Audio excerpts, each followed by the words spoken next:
Buy cheap, buy twice. That is sometimes the case. As a general rule, people aren't going to be happy with the cheapest of the cheap model of something forever. I mean, that's not always the case. There are some cases where you actually want a cheap, crappy piece of gear for certain reasons. Like, for instance, one thing that people recommend is to get a crappy set of speakers to have in your studio as well as a good set of speakers. But that's a whole other story from what we're talking about today.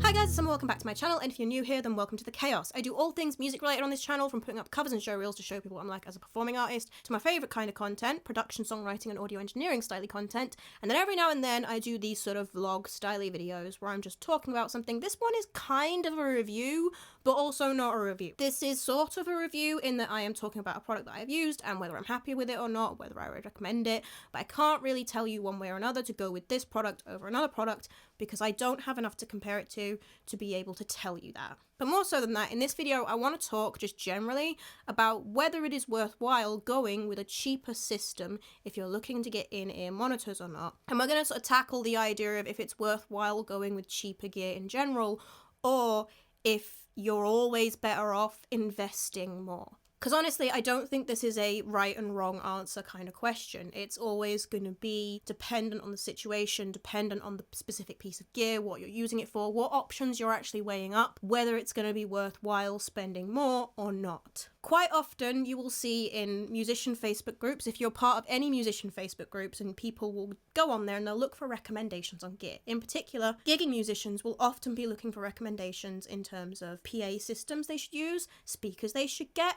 mixing desks they should go for, and the biggest thing that people often ask for advice on is in-ear monitoring systems. Is it worthwhile going with one of the cheaper models, or should I definitely invest in a more expensive model? And it is a really tricky choice to make because the difference between the cheapest of the cheap in-ear monitoring systems and the really high-end, really good quality ones is literally $1,000. So I thought I'd give a bit of information on my experience from using one of the cheaper end models and having used them for a few months now. I got these back winter last year sometime. I think it was about October, November time I got them. But I've been using them for a little while, and so I feel like I can talk about whether I think they were a worthwhile investment or I've wasted my money and I really need to upgrade ASAP. Spoiler alert, I have no plans to specifically upgrade my in-ear monitoring system anytime soon. I will do in the future at some point if I am still gigging at that point. One thing I can't answer is whether I will end up needing to buy another system simply because this one craps out on me. Because that's another thing you can have with cheaper quality stuff. Quite often they aren't going to last as long. Although, ironically, the system I got itself, I actually received a damaged model that had to be sent back, and they've repaired that model and sent it back to me. So before I get on to anything else, I just want to talk about why you might want to go for in-ear monitors at all, because one of the first questions you have to ask yourself is it worthwhile getting in-ear monitors at all? Because a lot of people do not like in-ear monitors. They get very passionate. I was definitely going to say passionate here, not something else. One of the biggest reasons people will give for not using them is that they feel like it cuts you off from the environment of the performance in general, and that you're not going to have as good crowd interaction. This is one that I would disagree with personally. I think maybe for certain people I could see how that would work for them. Maybe they really need to feed off of that energy from the crowd and they need to be able to hear it all. You know, having in-ears in will mean that you don't hear everything that every person in the crowd says. But one reason why I don't see that as an issue is because I can't hear those things anyway. So like I just generally have issues making out what people have said and processing it right. That tends to hinder my crowd interaction in general in that way, but not hinder it too much, because a lot of the time, whatever some random person in the crowd is yelling in that moment, it probably isn't worth responding to. Sometimes it is, but if it is, they won't mind me just popping my in-ear out and asking them to repeat it. Even with my in-ears in, I will still be able to hear and see certain things happening. A lot of the crowd interaction I have is reliant on what I see happening in the crowd, not what I hear happening in the crowd. You know, I can still do that kind of crowd interaction really easily. I find that the included in-ears, the actual in-ears with the system, are not so good at blocking noise out that they actually overwhelm the crowd noise and block it out to the point that I cannot hear what's going on. Some people will say that that is something that instantly you're going to want to improve about these systems. This is a second thing I wouldn't entirely agree with. Like, I think you'd have to be being really quite picky about what you're actually hearing in your in-ear monitoring, especially considering they're quite often complaining about the lack of bass. But in my opinion, where especially if you are a singer, want a lack of bass in in-ears.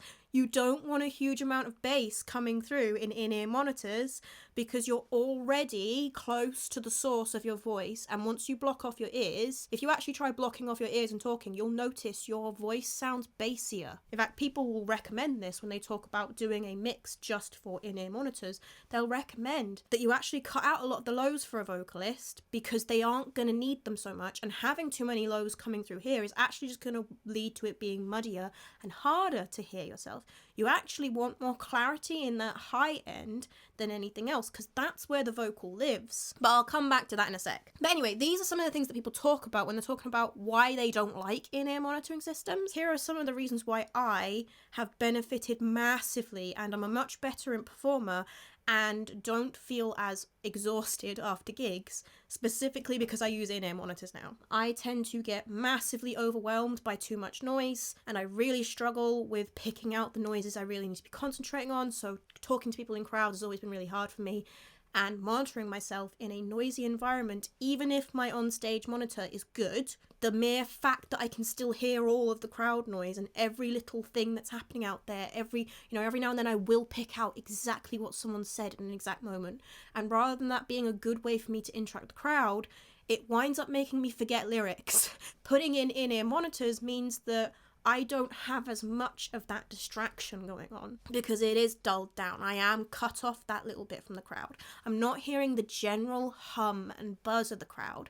I am only getting the information that I really need. I don't need to hear every glass clink, every bottle getting thrown into the bin behind the bar, every loud laugh. That's not going to be good crowd interaction. That is only a distraction. And there are lots of noises in bars like that have always been very overwhelming to me. I will generally be able to keep performing through it.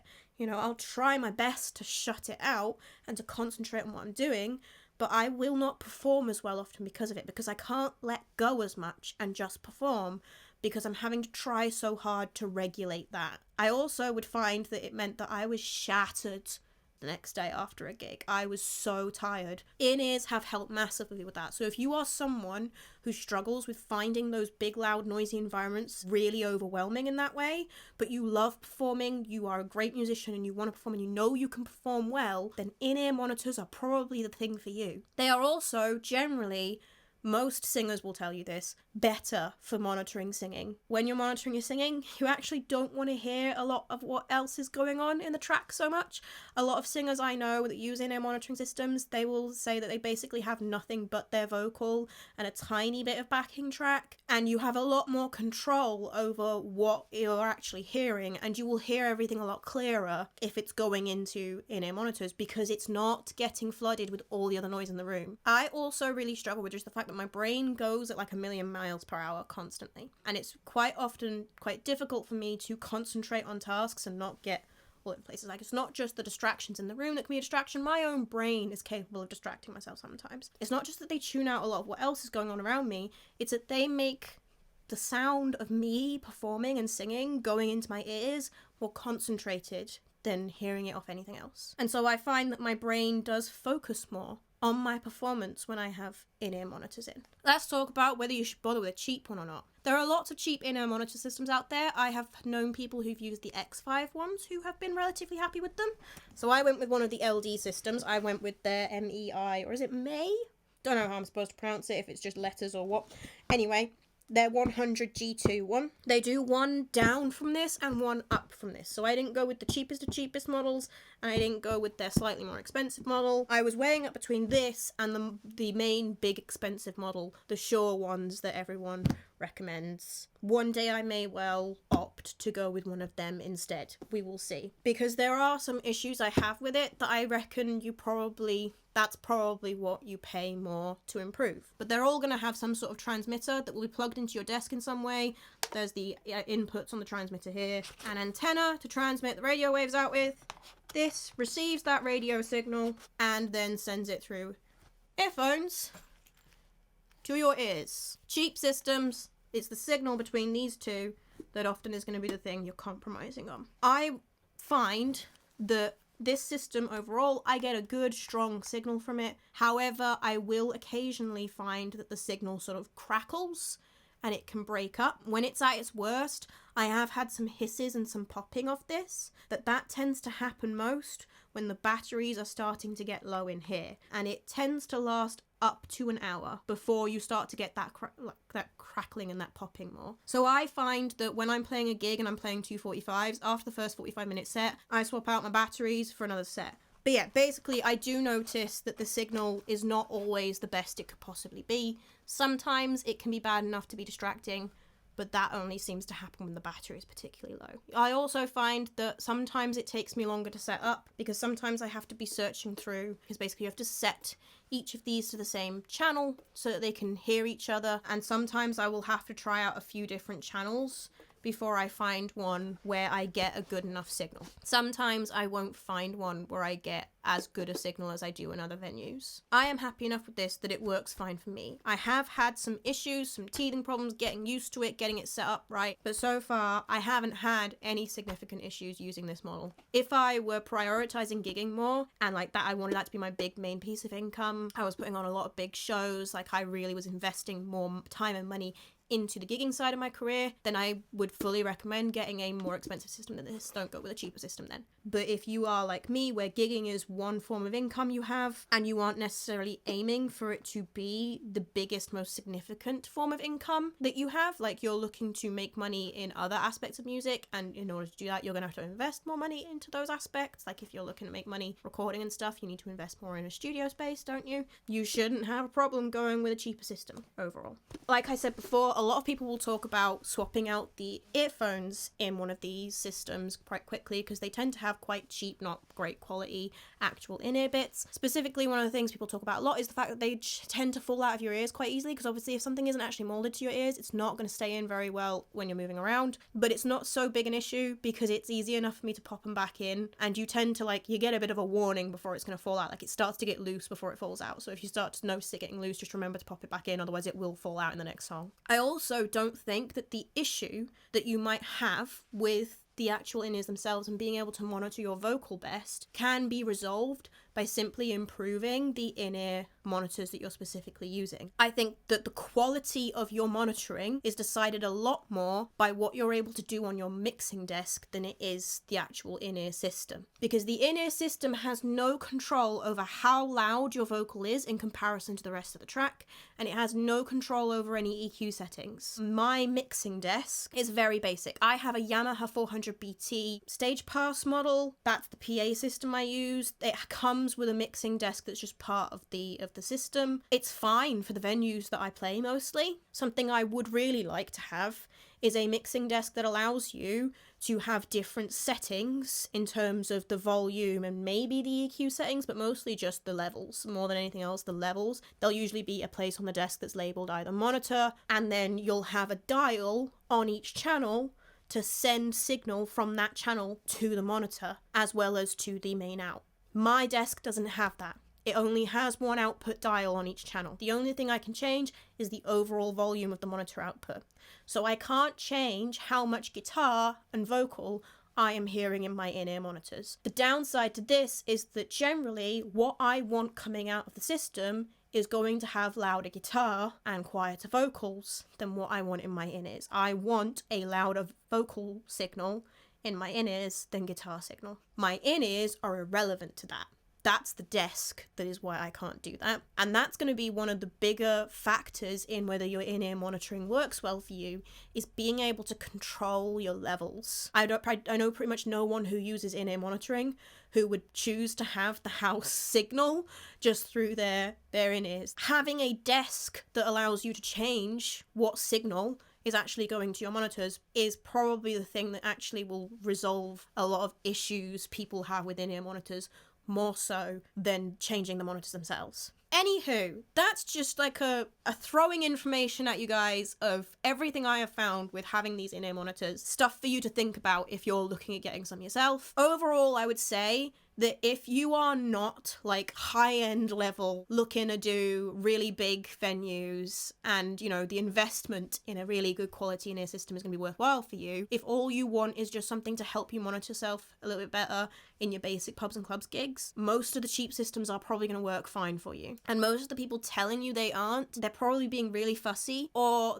they might not actually have tried out in-ear monitoring and tried troubleshooting it and figuring out what works for them well enough to be able to form a proper opinion on it, because it is something to get used to and it can take some fiddling around to get it to work right for you. If you're just looking for something to monitor yourself with, a good quality wedge monitor is going to be the same price, possibly cheaper than even some of the cheap models of in-ear monitoring you can get, and will possibly be overall better quality for you. So you might be better off going with that. As a general rule, whether you should spend a lot on a piece of gear is going to be dependent on what is your budget. If you don't have the budget for it, you don't have the budget for it. You're going to have to make do. And a lot of the time making do will be alright. When it comes to something that is recording sound for you and you're trying to make like really high quality level recordings to pitch to publishers and stuff like that, then that's going to be really important that your gear is good high quality. Using cheap gear in a recording setting when you're looking to do those high professional level recordings probably going to hold you back a bit more. Using a cheap pair of in-ear monitors for your pub gigs on the weekends is probably not going to hold you back. Yeah, they're not going to be as good as the most expensive model, but if they're good enough that you can monitor yourself well enough that they do the job, they don't need to be the best thing on the face of the planet, do they? I mean, if they crap out on me by the end of the year, then they were not worth the money and I take it all back. But fingers crossed that doesn't happen, right? If you have tried out any other models, the more expensive ones, the cheaper ones, I'd love to hear opinions on different models that people have to share. Sharing is caring, guys. Info is helpful to all of us. If you enjoyed this video, then you might enjoy what I do here on this channel in general, in which case you might want to consider hitting that subscribe button. I know that's a big choice to make, a big investment to make, that isn't it? So do feel free to peruse some of the other videos before you decide one way or the other. There'll be something recommended on the end screen. If you want to follow me on my socials and stuff, they're all linked in the description below. There is also a link down there for a Buy Me a Coffee account. If you join my membership on there, you get behind the scenes content and stuff, but you can also just send me one-off donations if you just like the video and wanted to go, cheers mate. I am off to go and do one of those gigs now with my little system, so I need to go and pack up and do that. I shall see you guys next week with another fun, interesting music related video of some sort. Bye!